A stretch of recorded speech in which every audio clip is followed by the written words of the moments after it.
and welcome back to the Film and TV channel. We'll all stay safe and well. We've got an animation to look at today. Yes, a fantasy adventure comedy film.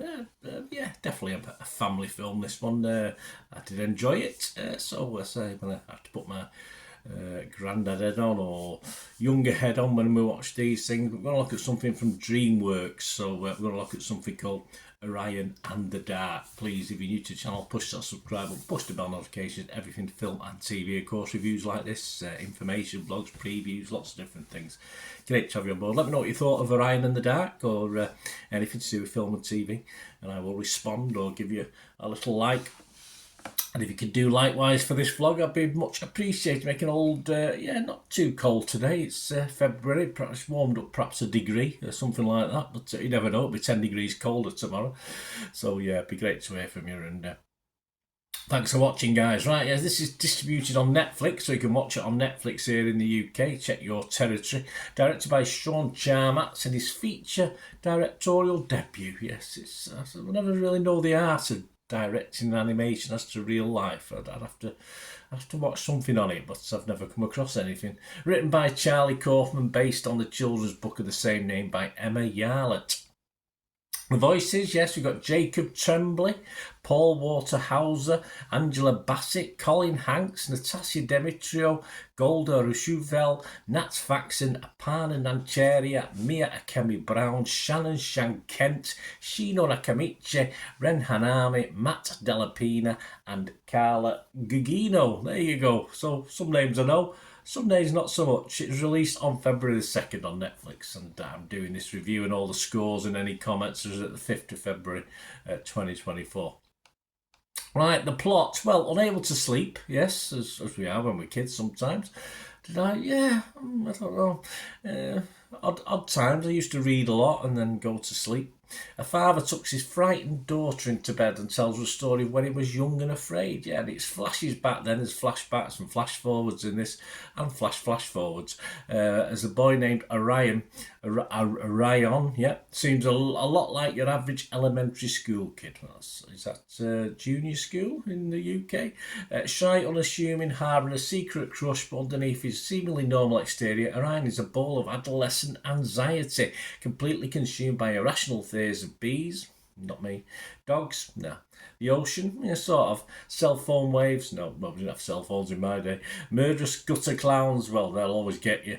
And even falling off a cliff? No, never got near enough. But all of these fears, the thing that he's the most afraid of is what he confronts on a nightly basis, the dark. Yeah, I was afraid of the dark when I watched a Hammer horror film when I was a young lad, but on my own. But that's another story. So guess who comes to visit? Of course, Dark comes to visit him, doesn't he? Just to take him and make him see it's not that bad, but perhaps it is before it gets better.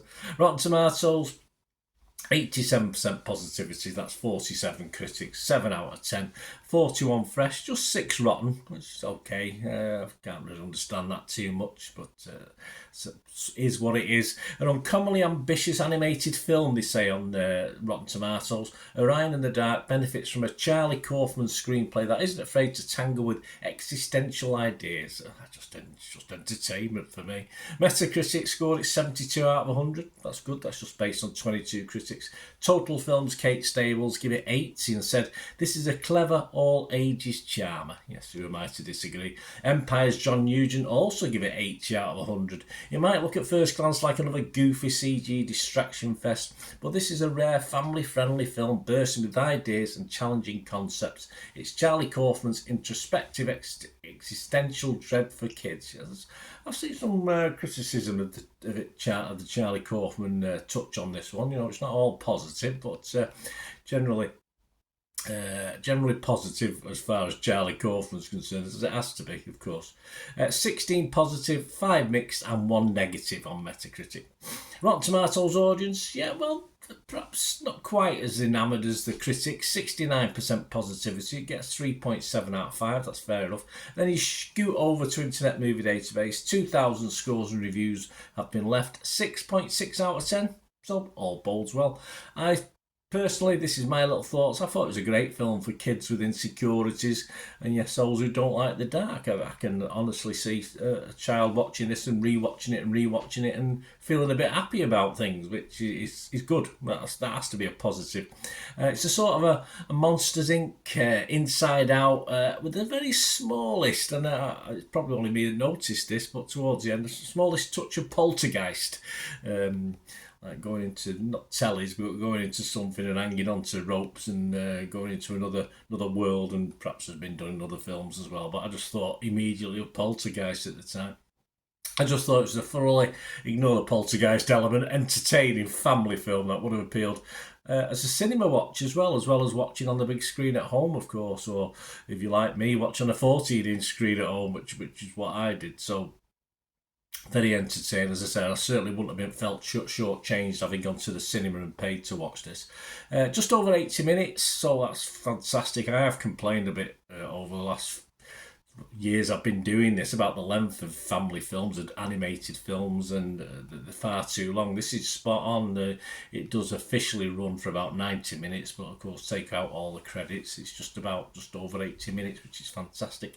And it does though run, just the last 10 minutes of the film runs out of a little bit of steam. It sort of goes off kilter just a little bit. It got a little bit silly just at the end, but it's a family animation. It can afford to be a little bit silly, can't it? But a very worthy effort, I thought, to challenge future 2024 animated releases. I think DreamWorks have produced not one of the best, but certainly a competent family adventure film, which I did enjoy for the most part of it. So my scores, I'm going to be fresh, I'm going to be positive on Metacritic, fresh on Rotten Tomatoes, and I will give this slightly less than the Internet Movie Database, but not by much. I'm going to give it a 6.5 out of 10, a very watchable film, and it could be one I would go back and watch again.